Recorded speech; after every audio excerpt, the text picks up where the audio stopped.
It's Feed Review Friday, and I grabbed Brittany Campbell's feed, and we're going to look through it. Her big question was, how can I get people to click this link in profile? Why aren't they doing it? I'm getting likes. I'm just not getting people to click the link. Totally feel you. A lot of people are having the same exact problem, right? They're trying to get people to do something, but nobody's doing it. So let's go over this. Number one, you have to make the best first impression humanly possible, because the goal is to get people to click follow and then get them to click this link, right? So here, I like that you have direction about what this is. It's not a totally generic link either. It's not like http:// ABCDEFG number 1115, right? It actually says pretty much what it is. Book your free consultation and let's talk branding. You have the arrow because on the phone, it's going to be below brittanycampbell.biz/contact.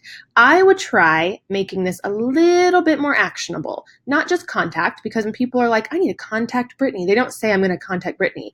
They say, I need to talk to Brittany because I want her to talk about branding. So instead of contact, I would say brittanycampbell.biz/branding chat, or whatever it is that you want to call it. But I think something like branding chat or coffee talk or branding consultation, just contact is super, super generic, and it's not really directing people to do that much.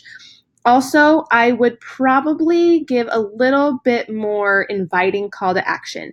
Book your free consultation and let's talk branding.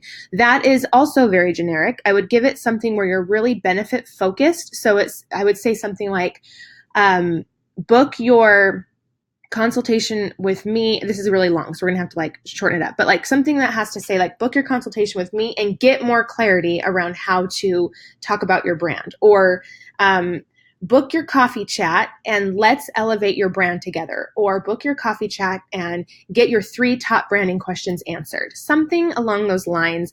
Right here, it's just super, super generic. Let's go into your actual posts. Are you putting calls to action? You're saying comment on an emoji if you relate your dreams. Love that. That is giving a call to action. Let's look at this one. This is the September photo a day. You guys probably recognize that. Hop on in. Let's have fun. I like that call to action. I'm going to go through each of these 9. What are your goals for September? It's asking a question. And I'm going to guess that none of these calls to action in the top 9 are directing people to book that consultation call. This doesn't have a call to action in it. Let's see this one. It's a lot of brand awareness. If you ever feel, let's see, be sure to join. Okay, not really. Call to action. Okay, here we go. For ways to get your story reflecting in your brand, click the link in bio to book a free consultation. Yes, I love this. We need more of this. If you want people to click that link in profile, we want to keep directing them. So this is what I'm talking about. For ways to get your story reflected in your brand, those exact words is what I would put here. Not just book your free consultation, let's talk branding. Too generic. Something very specific. Very specific. Get your story reflected in your brand. Click the link in bio. I love this. Now, I would like this to be an image of your face as well. So when you're doing these more calls to action where you want people to do something, I would like a picture of you either talking to a client or writing down ideas or something that's a little bit more personal, and people are going to relate you to this call to action.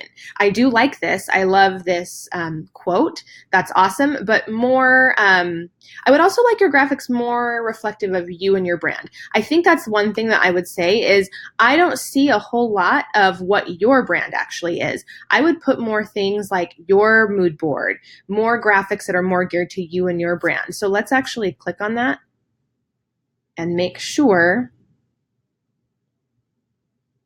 it all aligns. So that does, for sure. Okay, so definitely the fonts are the same, which I like. More of you, though. I would like to have your picture here when I click around. And more of your kind of color scheme and brand reflected in your Instagram feed. I do see one post, that's good. So, and then that graphic is there. But I think if you're going to teach people how to tell a story through your brand, I think your brand has to be probably a little bit more strong. You're trying to lean really clean, and I like clean. I love that. But probably if you want to help people do that, I would like to see more of this in the top 9 grid.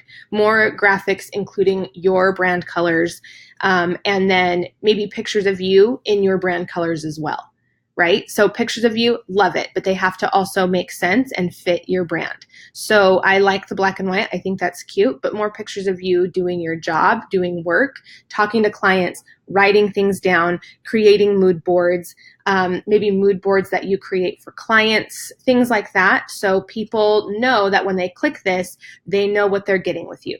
That's what I would recommend. So just more calls to action that are directing, more clear explanation in your bio about what they will get with this, more benefit oriented, and then make that contact form. I would like to see an image of you, or at least an image of your hands with a mood board, something like that.